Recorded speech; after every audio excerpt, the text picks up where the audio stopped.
Welcome back to Living 757. When disaster strikes, people need someone to step in and help pick up the pieces. That's exactly what our friends at Jenkins Restorations do, right here in our community and all across the country. And they are celebrating 50 years. We are so excited to have you guys in studio. Welcome Sean, Jason, and our friend Steve.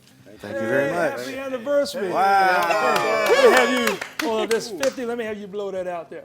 There we go. Congratulations. Wow. Thanks, guys. We all got our party hats on. What's going on, fellas? Doing pretty good. How are you? Good. Yes. Welcome to the show. Thank you. 50 years is such a long time, but let's take it all the way back to the beginning. What can you guys tell me about the inception of Jenkins Restorations? Wow, so in the beginning, Warren Russ and the elder Russ founded the company, and it started out of their home in the basement in McLean, Virginia. Wow. And it's amazing to see how we cross the country now, touching the coastlines. Especially considering that you guys are, into restoring homes. So it started out of the basement of a home, right?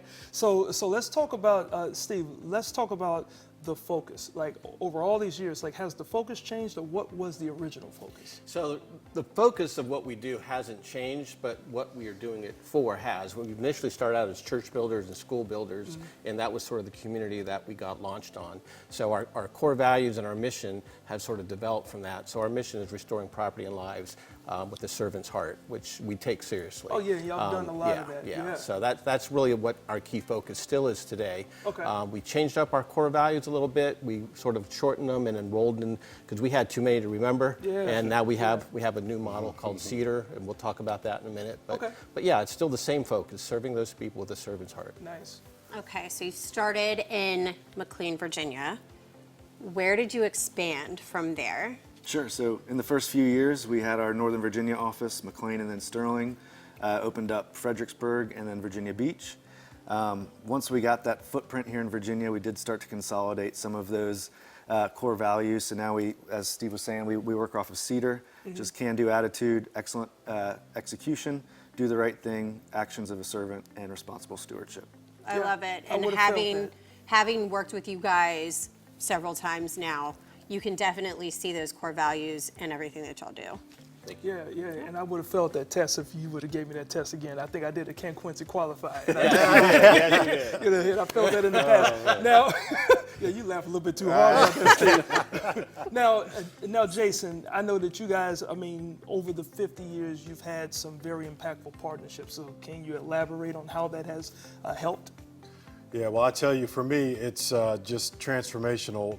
This is my 28th year on the second tour, as I call it. Yeah. So the founding family members were trying to figure out a way to semi-retire, and then Jeff Yo acquired the majority of the business, and a couple of us became partners and tried to duplicate what we've done in Virginia in touching coastlines, as I mentioned earlier. So it's just amazing to see how God has just transformed our organization and has allowed us to serve property and lives across the country. Wow. Well, y'all have definitely been a huge impact, not just on the Hampton Roads community, but throughout Virginia as well. So we certainly appreciate that.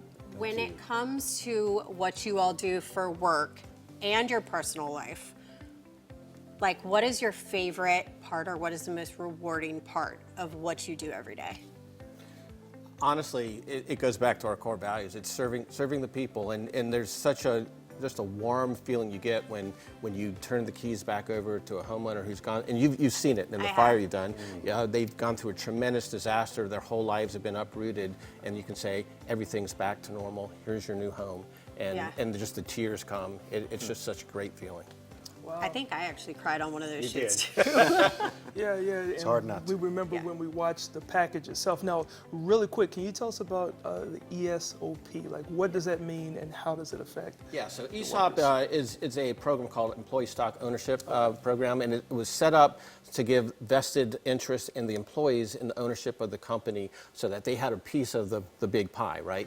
So not every organization out there is an ESOP. I think we may be the only restoration contractor that is. Okay.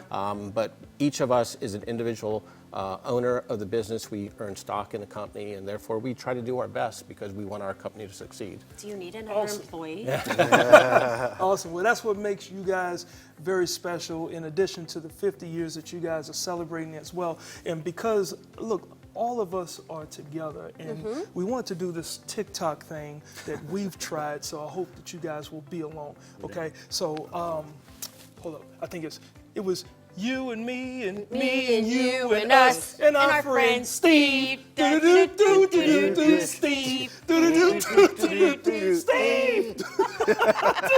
Steve. Yeah, thank you. And we love the surprise look. He rizzed everybody up in the camera. No, thank you guys.